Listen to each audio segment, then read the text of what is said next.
"Is there a risk to this?" Quinn asked the system. "I think you should go for it," the system replied. "In terms of other vampires, you're a bit weak and on the wimpy side. I think this would be a major progress for you. I'm talking about him taking control of me. What happens if it becomes permanent?" "It won't be. Vampires can't have other vampires as their puppets permanently. So there is the possibility he could use me to hurt those around me, even for a short period if he wanted to?" That was when Quinn came up with an idea of his own. "Let me think about it for now," Quinn replied. "Why don't I show you how to play first?" A match had been confirmed, and Fex was transported to the seating area in the arena. He could see Quinn standing on one end, while his opponent stood on the other. His opponent was skinny, tall, and seemed to resemble a tree. What surprised him, though, was the fact that when he was sitting in the seating area, he wasn't the only one watching Quinn's fight. "Hey, you're new," Nate said, looking at Fex. "What is all this?" Fex asked, looking confused. "Is everyone here to see the two of them fight?" He looked at the stand, noticing the crowd that had formed. There were 50 people in total, all dressed up in different avatars. "Of course, it seems like Blood Evolver has gained quite a following," Nate replied. "So, are you implying that all these people are here to see the Blood Evolver?" Fex asked. "What makes him so special?" Nate thought about that for a while, looking deep in thought. After some time had passed, he finally came up with an answer. "At first, it was his skills that interested me, much like everyone else here. But after that, I noticed something. Every time he came back to play the game, he would have grown in strength by leaps and bounds. And for some reason, watching someone grow from a small little fish into a fierce dragon is exciting for me," Nate explained, glancing at the match. "Now let's see how much you've grown this time." The countdown for the match had begun, and it was time for the two of them to fight. Immediately, the tree-like student placed both of his hands on the ground. As he did, multiple thick tree roots started to form across the floor and spiraled their way towards Quinn. The first thing he did was perform a blood swipe at the roots, hoping to cut them down. As the attack reached the roots, it caused the first set to break, but it would keep coming forward. Windwalk activated. With his Tier 2 boots, he was able to outmaneuver the roots. Although there were many roots, and his blood swipes couldn't deal with all of them, he was able to outrun them with his speed. He circled the attack and came to the student's side, preparing himself to try something he had been itching to try out since he had joined the game. Flash step! Performing the flash step, he avoided the attack and was now even closer to his opponent. "Trees, protect me!" the wood user shouted, and suddenly the user was surrounded by all sides with thick tree trunks. It was as if a forest had suddenly sprouted in the middle of the battlefield. "This is perfect," Quinn thought. Stopping in his tracks, he firmly planted both feet on the floor. Then, from his toes, moving up to his hip, he swung out his leg like a whip. A single large line of red energy left with it, shaped like the crescent moon. It was far larger than that of his regular blood swipe. As it hit the first set of tree trucks, it managed to slice through them with ease. The tree user ducked down in time, avoiding the attack from cutting his head off. But Quinn wasn't done yet. He hopped and changed his stance slightly, performing the same kick with his other leg, cutting the trees down from the other side. Both sides of the tree trunks shook due to the slightly angled cut and fell to the floor. The wood user was now panicking, but before he could even act, Quinn was already above him, performing the final axe kick, followed by a blood swipe.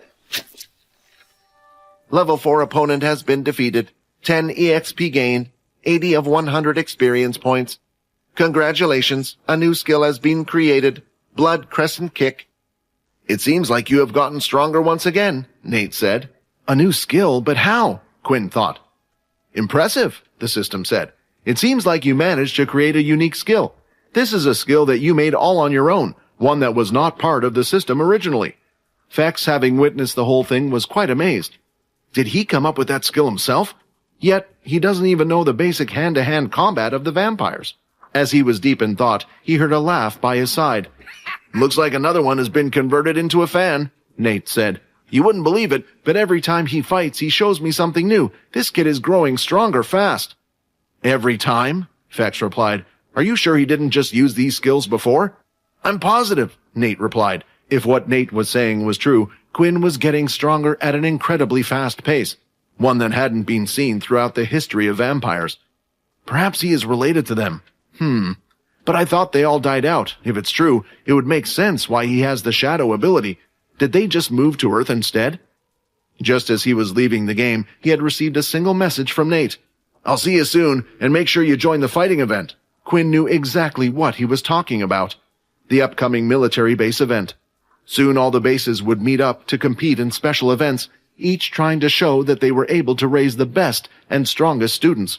Quinn was excited for once. Perhaps with this event, he would finally be able to show his strength.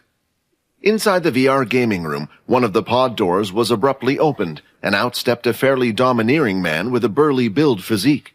A month left, huh? I just wonder how much stronger you can get in that meantime, Nate said with a smile on his face. A few seconds later, a hissing sound was heard from the pod next to his. As the pressure was slowly released from the sealed door, it started to lift, and Nate saw a friendly face peeking in between the aperture. Hey, that guy keeps getting better in every attempt, doesn't he? Sam said. I don't even know if I could beat him in a real battle the way he is now. You shouldn't talk down to yourself like that, Nate replied. Remember, he's only a first year, and there are two major differences between the first years and the second years. One is our equipment, Nate said, pointing to the cape that was on Sam's back. And the second one is our soul weapons. I don't know many first years who have been able to produce a soul weapon, and it's only something that they teach you in your second year. The two of them started to walk back to their dorm rooms. It was already evening and getting late, so it was nearly time for them to go to bed. When the morning arrived, they began to do their normal routine. After eating breakfast, it was time for them to head to their homeroom class. As they entered the room, they felt the strange atmosphere that was hovering in the air. For one, the homeroom teacher hadn't arrived yet, and usually the homeroom teacher would be there to welcome their arrival. As they both listened carefully to the students who were engaged in their conversations, they managed to catch a few words. They eventually found out what all the commotion was about. Hey, did you see her? What, that new teacher? Yeah, she's so beautiful. I wonder how strong she is. Aren't all military tutors quite strong? Most, but not all of them. She might just have a unique ability or was very knowledgeable in a club subject. All of a sudden, the sound of the classroom door sliding was heard. Her skin was as white as the pure specks of snow. Although her features looked soft, no expression was plastered on her countenance. Still, the thing that stood out the most about her was her silver hair. She was wearing the black standard military uniform that they all had to wear. Hello, students. My name is Silver, and I will be your new homeroom teacher from now on. Silver started to scan the entirety of the gathering, looking at the students one by one, but it merely reminded her that she might have to stay in the school for a while. As the file said, it appears that Fex isn't here. Silver had been tasked with the mission of finding and bringing Fex back to his family. Without saying anything, she started to walk around the room and gaze at the faces of the students more closely. Fex and I will complete my mission and bring you back, even if I have to hurt you, dear brother. As usual, when Logan was explaining things, he would display what he was looking at on his computer screen to the others through a hologram. When I woke up this morning, I was surprised to see an envelope on the floor, said Logan. To my surprise, there was a small little nano stick inside with a note. The screen had changed, and right now, a scanned version of the note was being displayed to the others. In this nanostick is some information on one of the Big Four family members, more specifically its leader known as Trudream. The reason why I have passed this note on to you is that, unfortunately for all of you, Trudream will be arriving in a few days. At the end of the letter attached to the bottom was a stamp, and everyone in the room recognized it well. It was the group known as Pure. The files changed once again, and this time they contained reports of the previous visits that Trudream had done. It also informed them of Trudream's true purpose for coming to the base. The fact that every time he visited, few students would be chosen, and soon after their abilities were gone. It also showed that there was a pattern to these things, and how he seemed to visit the second military base more often than the others. Logan said, I remember you telling me that for some reason, Duke had deliberately wanted Peter to reach a level 4. Not only was Peter originally weak, but he also had no strong family background. Sure, his family would be upset if he was to lose his powers or disappear, but no further steps would be taken, and everyone would soon forget, just like the students before, Logan explained. And if they find out that Peter has no abilities anymore, they will start asking questions all over again, and it could lead them back to us, Vorden said. Not just the vampire stuff, but when they find out we were close to Peter, they might start looking into the deaths and more. We have 2 days, Logan said. Finally, after a long talk, they had come up with a plan that seemed to have a good chance of working. In the VIP area, Logan had set tiny miniature cameras that were close to invisible to the human eye. As the video played, it was clear as day that Layla was the one who had delivered the letter. After meeting with Logan, the boys only had a little time before lunch would end, and they would head to their combat classes. "So who is this Trudream guy? Is he a big deal?" Fex asked. "Trudream is different from the other big families," Vorden said. "For one, most of his family consists of multiple different ability users. This is due to the nature of his ability. The second thing is Trudream had discovered the ability himself later in life. We believe he is the first to have this power. His ability is unique, and we're not even sure if he can pass it on for others to learn or not. The military who are partners with him like to keep it this way. Remember, it's only because of him that so many of those in power chose to not disobey. Anyone who tries to fight back or rebel get their powers taken away. Once your ability gets taken away, there's no way for the body to learn another one, and for some reason, it seems like Trudream's ability stops you from completely producing any more mutant cells for your old ability." After the boys finished talking, it was time for them to split up and head for their combat classes. Before doing so, Peter changed his number from an ability level of 2 to a 3. This way, Bones could see he was progressing and report back to Duke. Fex and Quinn weren't really in the mood to practice all out. They were too busy thinking about the plan they had to initiate. In the middle of their practice, Fex asked Quinn a question. "Hey, that ghoul, he evolved, right? So I'm guessing you sorted everything out. Do you know what he evolved into?" "He's something called a white. Well, a white strength is mirrored by his creator strength, and his creator has to be a leader," Fex explained. Although Fex didn't say anything else, he had kept a few things to himself. Whites were known to only follow one person. Otherwise, their natural nature would take over, and they would go on a rampage. Many of them had to be destroyed once their masters had been slain. Otherwise, they would attack everyone in sight. Earlier, Fex mentioned there being family leaders, and then you mentioned that I was one as well. What does he mean by that?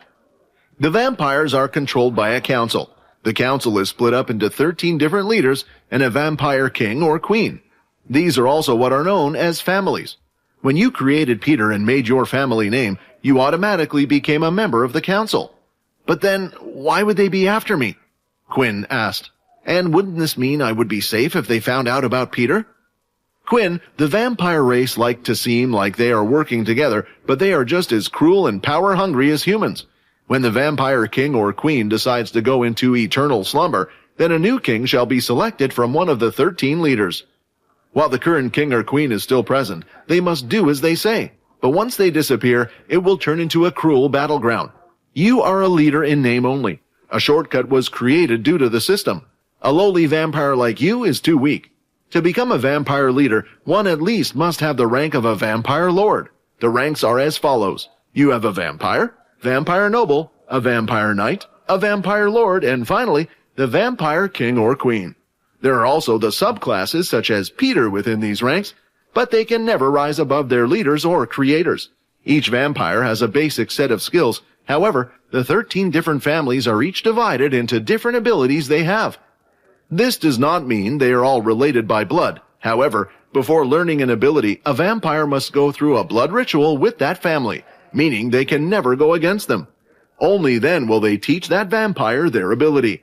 An example of this is the Sanguinus family that Fex is a part of, who can control string. Still, this does not mean a vampire cannot learn an ability outside of the 13, but if they chose to do this, they will never be promoted within the ranks of the family they have chosen to follow. Wait, Quinn said. Does that mean my ability belongs to one of the 13?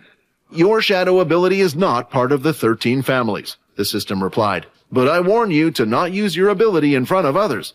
The only thing I can say for now is your ability carries history for the vampires that they wish to forget. They would only target you more. Over at the elemental training hall, they too were doing the same lessons as usual, and as lessons were about to finish, they had free time to do what they wanted, and once again, Bones had come over with his 2 men and confronted Peter. "Peter!" Bones shouted. "What do you say to one more sparring match before tomorrow, huh?" Peter's hands had gripped and wrapped around Bones' mouth, his fingers placed at the side of his jaw. Bones immediately retaliated, trying to create a pillar of earth from below Peter's feet. As soon as Peter had felt the slightest bit of vibration from below, he knew what was coming. But he didn't move. He waited for the pillar to rise while continuing to hold on to Bones. Then, at the last second, as the pillar rose from below, Peter stepped back and pulled Bones into his pillar, allowing it to hit him right in the chin. Now standing by Peter's side was Vorden. "Look, just ignore them. They're trash, right? They're not worth our time," Vorden argued. "Huh, you're right about that," Peter said as he took off with Vorden out of the training center. As Vorden and Peter were outside, Vorden decided it was best if they headed back to the dorm room for now and stayed there. Finally, Quinn had returned from his class, and the first thing Vorden did was ask if the two of them could speak alone in private. Vorden had explained what had happened today in the training hall, and he also told him his worries about Sunday when he was to meet Trudream. "I know I have mentioned it before," said Vorden. "Trying to go through with this plan, I think, is riskier than getting rid of Peter," Vorden said. "I think we can do Peter justice when we leave school in 2 years. We'll look after his family. We can make our faction, and the money we earn from being travelers, we will send them a portion each month." "I, for one, don't think this is a good idea," the system said. "First, you will be unable to kill Peter even if you decide to go through with this. You would have to stand by as you watch someone you know kill Peter, and although he is loyal to you, he would not just stand there without putting up a fight. The second thing goes to the matter we spoke of before. You were lucky Peter turned into a white. It is quite a powerful ally to have. Right now, you need to gather and keep all the power you can get. It's not a question of if the vampires will come, Quinn, it's when."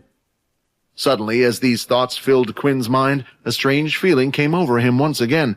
It was the family connection from the blood ritual. "I can't do it, Vorden," Quinn said. "He's family now, and so are you and the others." "All right, Quinn, we'll stick with the plan." The next day it was the weekend, so the group had no classes for the day. Instead, they met in Logan's room once more. Each of them went over the details of their plan, while Logan also handed each a strange, round, circular pin to be put on their clothes. It looked similar to a button and blended well into their uniform. There was also a separate circular small speaker that was to be placed in the ear. These two items were a set that was to be used to communicate with each other. The only person who didn't receive one was Peter, as they knew he would be taken away. However, a microphone was once again installed into his watch so they could hear everything that was happening. After a good night's rest, it was finally Sunday, the day Trudream would finally arrive at the school. Hi, Quinn here. Wondering what happens next? If you want to jump the queue and unleash all episodes, click on the link here and install the Pocket FM app.